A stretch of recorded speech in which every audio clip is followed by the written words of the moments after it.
Hello guys, welcome back to the channel. आज का हमारा टॉपिक है क्रॉनिक किडनी डिसीज। ये हमारा पार्ट 1 है। पार्ट 1 में हम देखेंगे definition, classification, causes and clinical features. तो किडनी डिसीज को हम क्रॉनिक कब बोलेंगे? जब वो लॉन्ग स्टैंडिंग हो, मतलब ग्रेटर देन 3 मंथ्स होना चाहिए, प्रोग्रेसिव होना चाहिए, जिसमें वर्सनिंग ऑफ रीनल फंक्शन जो है वो इरिवर्सिबल हो। अब इसकी डेफिनेशन हम देख लेते हैं। डेफिनेशन में है GFR जो है हमारा वो लेस देन 60 ml पर मिनट पर 1.73 मीटर स्क्वायर होना चाहिए, ग्रेटर देन 3 मंथ्स के लिए, विथ और विदाउट किडनी डैमेज। या फिर urine albumin is to creatinine जो रेशियो है वो ग्रेटर देन 65 mg पर मिलीमोल होना चाहिए, और protein is to creatinine ratio है वो 100 mg पर मिलीमोल होना चाहिए। ठीक है, अब हम आ जाते हैं इसके क्लासिफिकेशन पे। क्लासिफिकेशन में हमारे पास होते हैं 5 स्टेजेस। स्टेज 1 में क्या होता है? किडनी डैमेज होता है विथ नॉर्मल और इंक्रीज GFR। इसमें हम देख रहे हैं इंक्रीज GFR या नॉर्मल होगा। ठीक है, इसमें GFR कितना होगा? ग्रेटर देन 90 ml पर मिनट पर 1.73 मीटर स्क्वायर। अब स्टेज 2 जो रहता है, इसमें किडनी डैमेज होगा लेकिन माइल्ड डिक्रीज इन GFR होगा।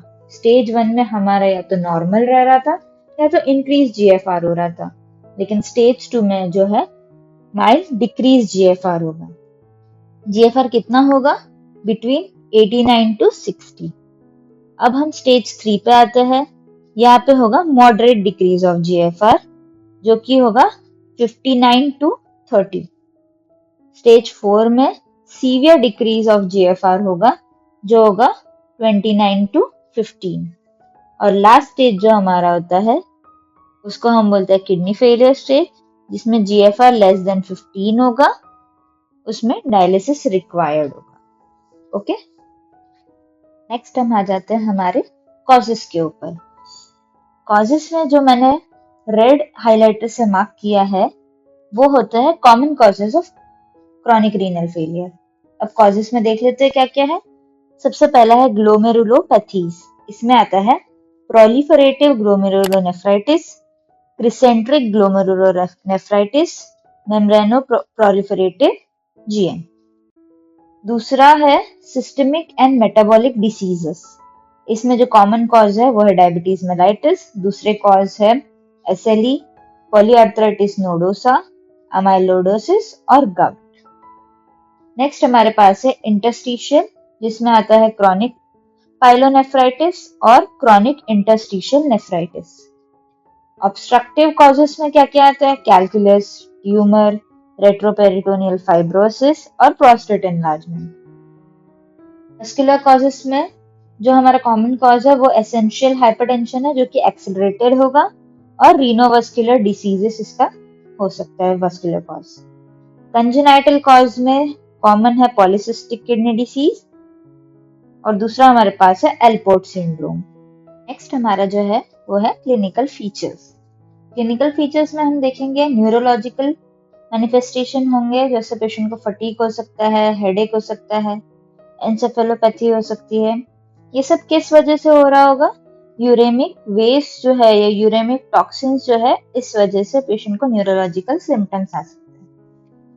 पेशेंट को कार्डियोवास्कुलर सिस्टम में hypertension, heart failure, coronary artery disease, pericarditis, peripheral artery disease, ये सब हो सकता है। हाइपरटेंशन की वजह से ऑक्यूलर मैनिफेस्टेशन में हाइपरटेंसिव रेटिनोपैथी पेशेंट को हो सकती है। अब किडनी अपना फंक्शन नहीं कर पा रहा है, उसकी वजह से फ्लूइड एंड वाटर रिटेंशन होगा,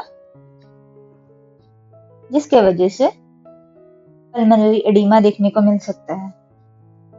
पल्मोनरी में दूसरे जो हमें मिलेंगे वो है यूरेमिक प्लूराइटिस और निमोनिया देखने को मिलेगा। अब स्किन में जो है वो देखने को मिलेगा प्लूराइटिस, इकाइमोसिस और ड्राई एंड स्केली स्किन।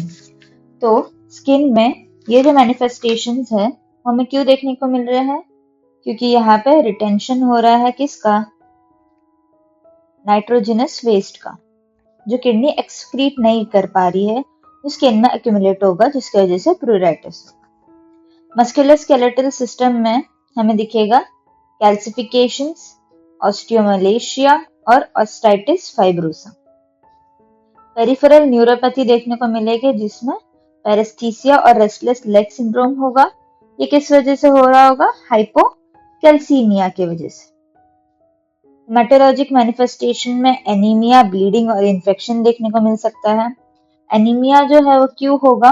क्योंकि किडनी हमारी जो है वो प्रोड्यूस करती है erythropoietin, and erythropoietin is necessary for RBC production. अब एरिथ्रोपोएटिन डिक्रीज होगा तो आरबीसी प्रोडक्शन डिक्रीज होगा, जिसकी वजह से एनीमिया होगा। मेटाबॉलिक में कार्बोहाइड्रेट इंटॉलरेंस और हाइपरलिपिडीमिया हो सकता है पेशेंट को फीमेल में एमेनोरिया, मेल में इरेक्टाइल डिस्फंक्शन देखने को मिल सकता है। अब जो है गैस्ट्रोइंटेस्टिनल सिस्टम में हमें देखने को मिलेगा anorexia, nausea, vomiting, gastrointestinal bleed, gastritis. ये भी नाइट्रोजनस वेस्ट प्रोडक्ट्स के वजह से देखने को मिलेगा। एंडोक्राइन एबनॉर्मेलिटीज में आ जाता है hyper parathyroidism and thyroid abnormalities देखने को मिले। अगर वीडियो पसंद आया हो तो लाइक, शेयर एंड सब्सक्राइब।